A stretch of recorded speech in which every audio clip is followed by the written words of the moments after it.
Hello po mga kainsan. Good afternoon po, good evening sa inyo dyan mga kainsan.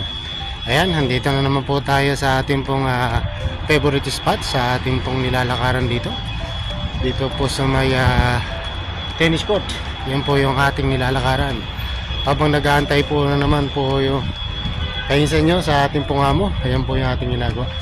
Bali dalawang round na po tayo rito mga kainsan. Yan po yung ating ginagawa. Siyempre kailangan din natin sa ating kalusugan at siyempre sa tuhod natin para magtuloy-tuloy yung ating paggaling at wag na sanang bumalik yung ating karamdaman dati ano. So thank God at okay na tayo. Yan nga po at tayo naglalakad. Medyo hinihingal na tayo. Pangatlong ikot na natin mga kainsan. Siyempre habang nag-aantay tayo sa amo natin, yan, mentuhan muna tayo mga kainsan. At ayun nga mga kainsan, at sinasabi ko nga ay meron na naman po tayong nakitang upload na isang kabayan, babae na pagkatapos na yun nga, pinagsawaan o may relasyon sila, sinasaktan ng itik. Kaya mga kababayan ko, mag-iingat po tayo lalo na sa mga itik na yan o mga Indiano na yan o mga ibang lahi. Ang hirap. Nakita ko yung video na yan sa Facebook ay binubugbog. Talagang binibidyo pa na yung paa ay nasa muka, nakadikdik yung muka sa sahig. Kaya yan, mag-iingat po kayo mga kainsan.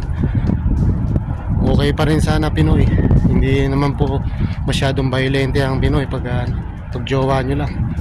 Kaya mag-ingat kayo mga kainsan, mga kababayan, lalo na mga kababaihan dito, lalo na nasa Middle East o dito sa may Riyadh o Saudi Arabia. Kaya mag-ingat kayo dyan mga kainsan.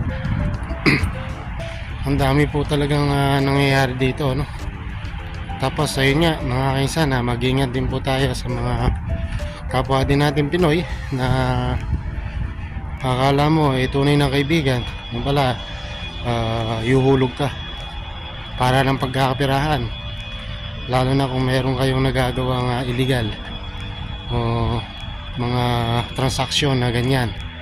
Huwag kayong basta-basta magtitiwala sa kapwa nyo Pinoy kasi mahal din ang isang ulo. 500 SR o 1000 SR, yun po yung kumbaga parang ibig sabihin nun parang reward pagka ganun. Isusuplong ka.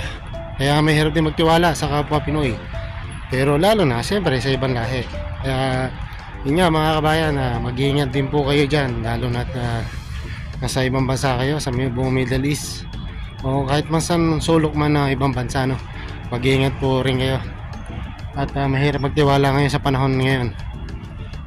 Kapwa Pinoy mo nga pag-iinitan ka, lalo na pagka iniral yung pagkainggit at ikaw ay nakakaangat o ikaw nga ay medyo maganda yung sahod mo at gusto ka ng amo, paborito ka ng amo, mabait sa'yo amo, lalo na pag may kasama kang ganyan, mahirap.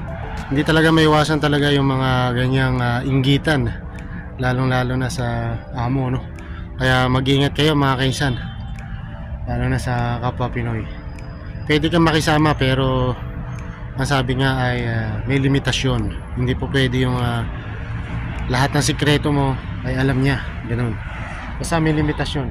Bilang magkaibigan, kasama, dapat may limitasyon kayo mga kainsan. Mahirap na sa panahon ngayon ang magtiwala kahit kapwa mo Pinoy, basta pagkakapirahan. Yan pong nangyari po dito ngayon.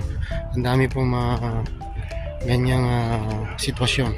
Tapos yung mga may karelasyon na ibang lahi o itik nga, mag-iingat din po kayo talaga. So yan lang po ay advice lang po sa buong kapwa ko OFW dito sa Saudi Arabia o sa Middle East. Huwag po kayo basta-basta magtitiwala lalo na sa ibang tao, o lalo na kung hindi nyo kapwa Pinoy. Yung kapwa Pinoy natin mahirap din, di ba? So yun lang mga kaisan, at sana nagustuhan nyo pa rin po ang ating simpleng video at simpleng kwentuhan mga kaisan. Naway nagustuhan nyo pa rin po ang ating vlog for today. Yun nga, ang sabi ko nga ay life is better, better is life. So happy lang tayo mga kaisan. So ingat and God bless mga kaisan. Bye bye po muna.